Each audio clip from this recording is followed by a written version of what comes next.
Nagsisimula ang kwento sa pagpapakilala ng isang matandang babae na nagkukwento ng isang salaysay sa kanyang apo. Sa kwentong ito mula sa nakalipas na mga taon, isang babae ang naninirahan sa isang lungsod kung saan siya nagbebenta ng iba't ibang produkto. Ang babaeng ito ay nagsilbi bilang isang tindera. Pag-uwi niya galing sa trabaho, ibinibenta niya ang kanyang mga paninda sa mga lokal. Isang araw, habang pauwi siya mula sa trabaho, natanaw niya ang isang engranding sinaunang mansyon sa refleksyon ng salamin ng kanyang sasakyan. Naintrigue sa tanawing ito, pabigla-bigla siyang nagpasya na bisitahin ng ari-arian. Pagdating niya ay namangha siya sa ganda ng hardin na nakapalibot sa mansyon. Ang mga punong kahoy dito ay maingat na pinutol upang gawing display. Pagpasok sa loob, nakita niyang walang tao sa loob, maliban sa malalaking makina na nagmumungkahi ng nakaraang eksperimento. Habang naglilibot siya sa lugar, isang boses sa itaas ang nakakuha ng atensyon niya. Kasunod ng tunog, nagmadali siyang umakyat upang matuklasan ang isang figura na nakaupo sa dilim. Tinawag niya ang figura, at ito ay nagpakita sa liwanag na nagsiwalat ng isang nakakagulat na tanawin. Napakaraming talim at kasangkapan na kahawig ng mga sandata ang nakalagay sa mga kamay nito. Ang tanawing ito ay unang nagpatakot sa babae na nagudyok sa kanya na umatras.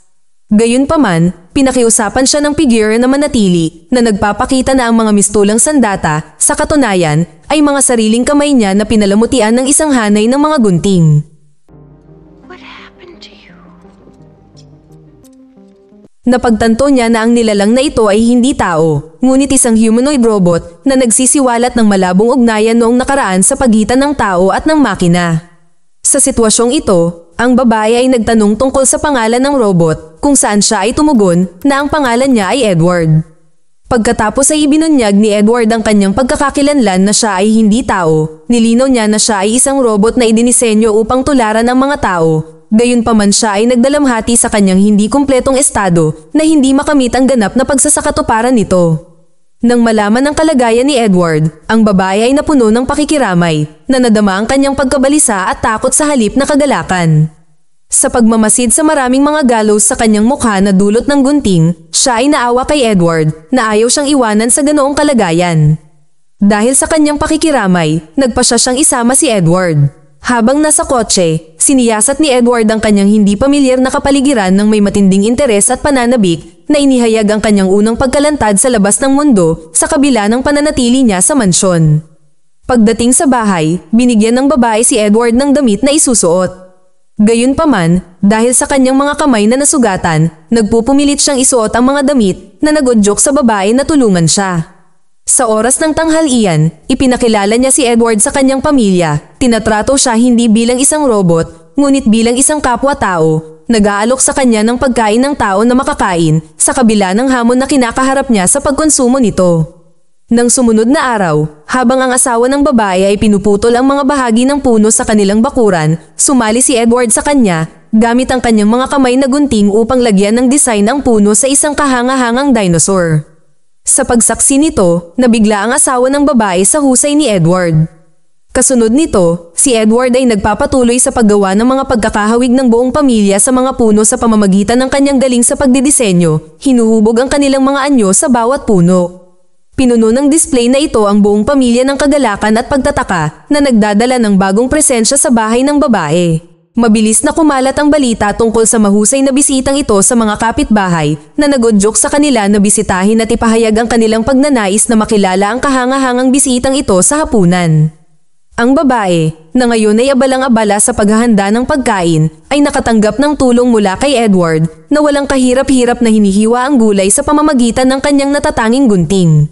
Sa panahon ng mga aktibidad na ito, ang babae ay nagpupumilit na buksan ang isang lata gamit ang isang makina na nag-trigger ng isang paggunita sa memorya ni Edward.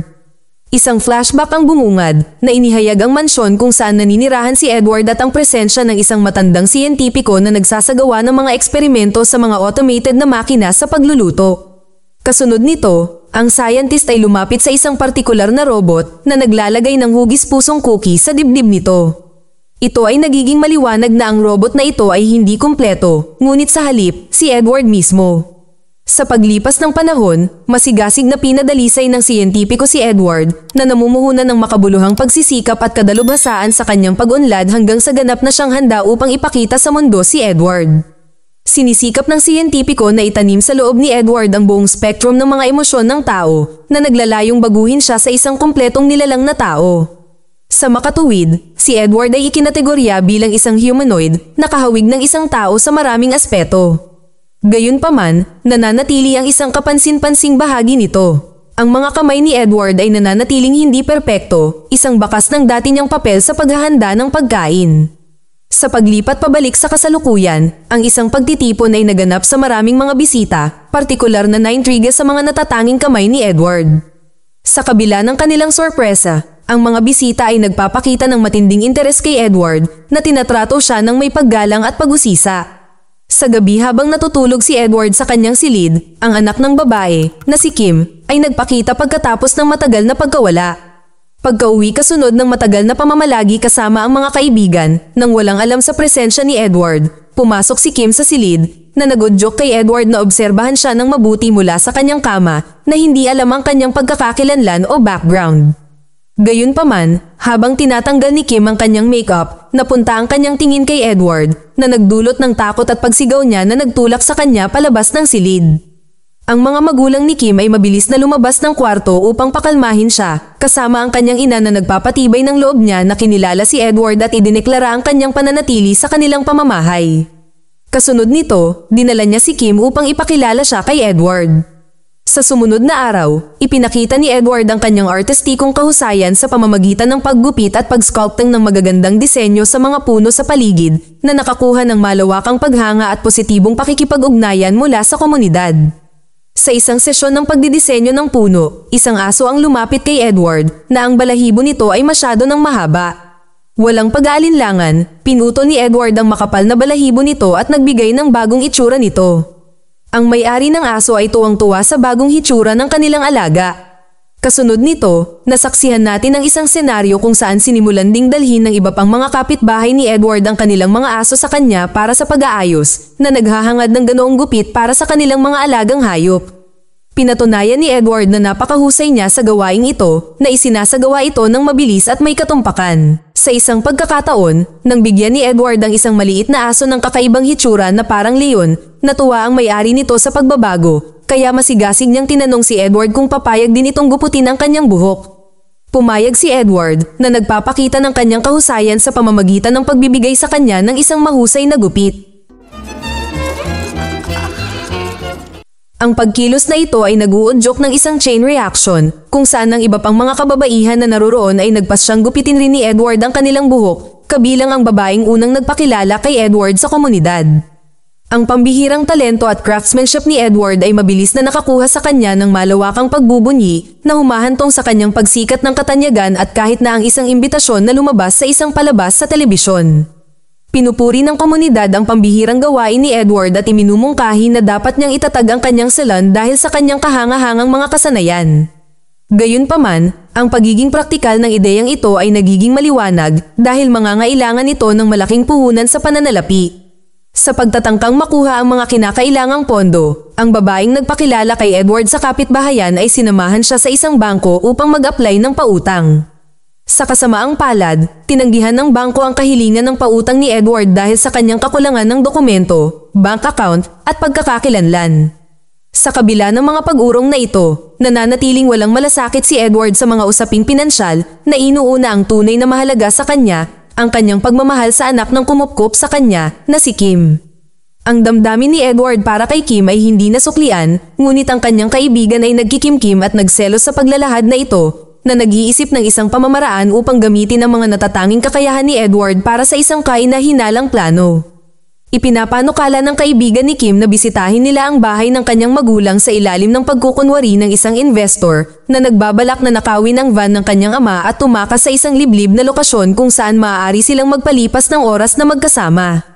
Inaasahan ng kaibigan niya na ang pagkilos na ito ay haantong sa pinansyal na kita sa pamamagitan ng mga insurance claim na nagpapakita ng pangangailangan para sa tulong ni Edward para buksan ang lock ng van gamit ang kanyang gunting. Kasunod nito, pumayag si Edward na samahan niya si Kim habang hinihikayat niya itong sumama sa kanya sa isang lugar. Ayon sa ginawang plano, nagtagumpay sila sa pag-unlock ng pinto at pagpasok sa bahay na nag-trigger ng alarma sa pagnanakaw. Sa loob ng silid kung saan natagpuan ni Edward ang kanyang sarili, ang mga lock ng pinto ay automatikong nagsimulang magsara na nagudyok kay Kim at sa kanilang mga kasama na magmadaling tumakas sa eksena. Sa kabila ng pag-aatubili ni Kim na iwan si Edward at ang kanyang pagnanais na iligtas siya, iginiit ng kanyang kaibigan ang kanilang agarang pag-alis na binanggit ang nalalapit na pagdating ng mga pulis. Ang mga aksyon ng kanyang kaibigan ay nagmula sa matinding selos kay Edward dahil sa pagmamalasakit ni Kim kay Edward. Nang dumating ang mga tagapagpatupad ng batas at hinuli si Edward, pinanatili niya ang katahimikan tungkol sa pagkakasangkot ni Kim at ng kanyang kaibigan. Kasunod nito, hinarap ni Edward ang hukom na sa huli ay pinakawalan siya batay sa paniniwala na si Edward ay nag-iisa sa mahabang panahon, walang malinaw na pag-unawa sa tama at mali. Pag-uwi, si Kim ay nagpahayag ng pasasalamat kay Edward na nagpapasalamat sa kanya sa hindi pagsisiwalat ng kanilang mga pagkakakilanlan. Inamin niya ang kanyang kasalanan, sinasabi na dapat ay sinabi niya kay Edward ang tungkol sa kanilang tunay na intensyon na magnakaw mula sa tirahan ng kanyang kaibigan. Nang marinig ang pag-amin ni Kim, mahinahong kinikilala ni Edward ang kanyang naunang kamalayan sa sitwasyon. Nagtataka, tinanong ni Kim kung bakit nanatiling tahimik at hindi aktibo si Edward kahit alam niya ang katotohanan. Ipinaliwanag ni Edward na umiwas siya sa pagkilos sa utos ni Kim, isang paghahayag na nagpapalalim sa pagmamahal at paghanga ni Kim sa kanya. Kasunod nito, pagdating ng Pasko, gumawa si Edward ng isang detalyado at kahanga-hangang estatwa ng nyebe para kay Kim, ang mga snowflake na nalalaglag habang ginagawa niya ang statwa. Nabighani sa bumabagsak na nyebe, pamwesto si Kim sa ilalim nito na natutuwa sa kaakit-akit na palabas. Nang hindi alam ang presensya ni Kim o ang kanyang pagpapahalaga, nananatiling abala si Edward sa kanyang paggawa sa statwa. Sa hindi inaasahang pagkakataon, dumating ang kaibigan ni Kim at bumati kay Kim, dahilan para mawalan ng focus si Edward at aksidenteng nahiwa ang kamay ni Kim. Ang ina ni Kim ay namagitan at mabilis na tiniyak kay Kim na hindi sinasadya ang ginawa ni Edward, na humantong sa kanyang ina na gamutin ito at maglagay ng benda sa sugat. Samantala, hinarap ng kaibigan ni Kim si Edward sa labas na nagpapakita ng puot at kawalang galang. Agresibo niyang itinulak si Edward at pinagalitan siya, binansagan siyang hindi makatwiran at hinihiling ang kanyang pag-alis. Nakaramdam ng magkahalong lungkot at galit, tumakbo si Edward, pabigla-bigla niyang pinutol ang kanyang damit gamit ang gunting dahil sa emosyon. Sa kanyang pagkabalisa, binuwag niya ang puno na disenyo na dati na maingat niyang ginawa sa mga puno sa paligid. Ang mga kapitbahay, na dating kaibigan ni Edward, na ngayon ay tumingin sa kanya ng may takot at pagkabalisa pagkatapos ng insidente ng pagnanakaw, na nagudyok sa isa sa kanila na makipag-ugnayan sa pulisya. Samantala, si Kim, na labis na nababagabag sa pagseselos ng kanyang kaibigan, ay kinumpronte siya at pinagsabihan siya na pinutol ang kanilang relasyon sa proseso. Si Edward, na nabigla sa mga pangyayari, ay napatras sa gilid ng kalsada sa kawalan ng pag-asa. Gayunpaman, nagbago ang kanyang kalooban nang lumapit ang isang aso na may makapal na balahibo na naging sanhi ng paghupon ng kanyang galit at nagudyok sa kanya na bumalik sa bahay. Pagdating sa bahay, nakita ni Edward si Kim na mag-isa. Habang hinahanap siya ng iba, kitang-kita ang kagalakan ni Kim nang makita niya si Edward at nakiusap siya sa kanya na yakapin siya. Si Edward, na inaalala ang kanyang gunting dahil sa nangyari sa kanyang mga kamay at nag-iingat na magdulot ng pinsala, sa simula ay tumanggi siya, ngunit si Kim ang nagkusa at niyakap siya mismo. Sa sandaling ito, naalala ni Edward ang nakaraan habang ang isang siyentipiko na naglalayong bigyan siya ng mga kamay ng tao upang makumpleto ang kanyang anyo. Nakalulungkot, bago pa magawa ng lalaki ang pagpapalit nito, inatake siya sa puso na humantong sa kanyang pagkamatay. Ang pangyayaring ito ay tumukoy sa natatanging mga kamay na gunting ni Edward na nananatiling hindi nagbabago hanggang ngayon. Samantala, ang galit na kaibigan ni Kim na sinamahan ng kanyang mga kasama na nasa ilalim ng impluwensya ng alak ay walang ingat na nagmamaneho sa tirahan ni Kim. Nasaksihan ang mapanganib na pagmamaneho, napagtanto ni Edward ang panganib sa nakababatang kapatid ni Kim sa labas at nagmamadaling makialam. Sa isang mabilis na hakbang upang iligtas ang bata, parehong natumba si Edward at ang bata na nagresulta sa hindi sinasadyang pananakit ni Edward sa kapatid ni Kim gamit ang kanyang mga kamay na gunting. Ang pag-iyak ng batang lalaki ay nagdulot sa mga magulang at mga kapitbahay na pumunta sa eksena. Kasunod nito, inatake ng kaibigan ni Kim si Edward na nagudyok kay Edward na ipagtanggol ang sarili na nagdulot ng pinsala sa kaibigan ni Kim sa proseso. Habang lumalala ang sitwasyon, ang pagdating ng mga pulis ay nagudyok kay Edward na tumakas sa lugar.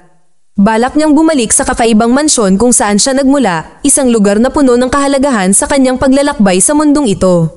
Sa katotohanan, ang mansyon na iyon ay nagsilbing isang kaharian at tinitirhan ng mga makina at robot. Dahil sa paniniwala na pumunta doon si Edward, nakipagsapalaran si Kim sa mansyon para hanapin siya. Sa loob, natuklasan niya si Edward sa isang malungkot na estado, nilapitan niya ito na nag-aalok ng kanyang presensya para aliwin siya.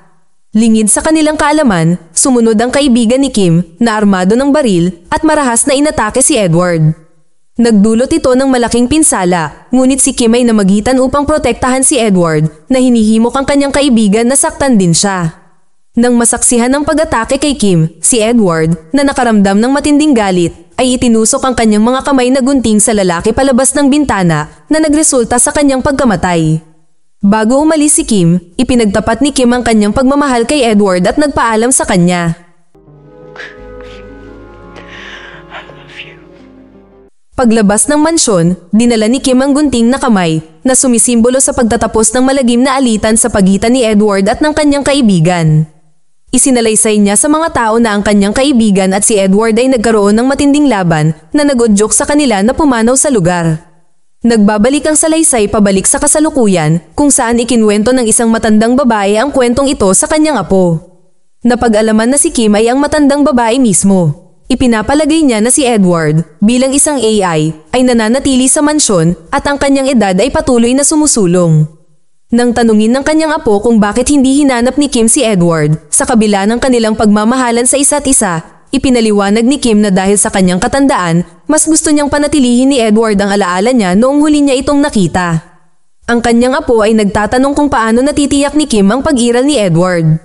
Ngunit sinabi ni Kim na naalala niya na noong unang dumating si Edward sa kanilang mundo, nagsimula ang snowfall sa unang pagkakataon, isang kababalaghan na nagpapatuloy hanggang ngayon.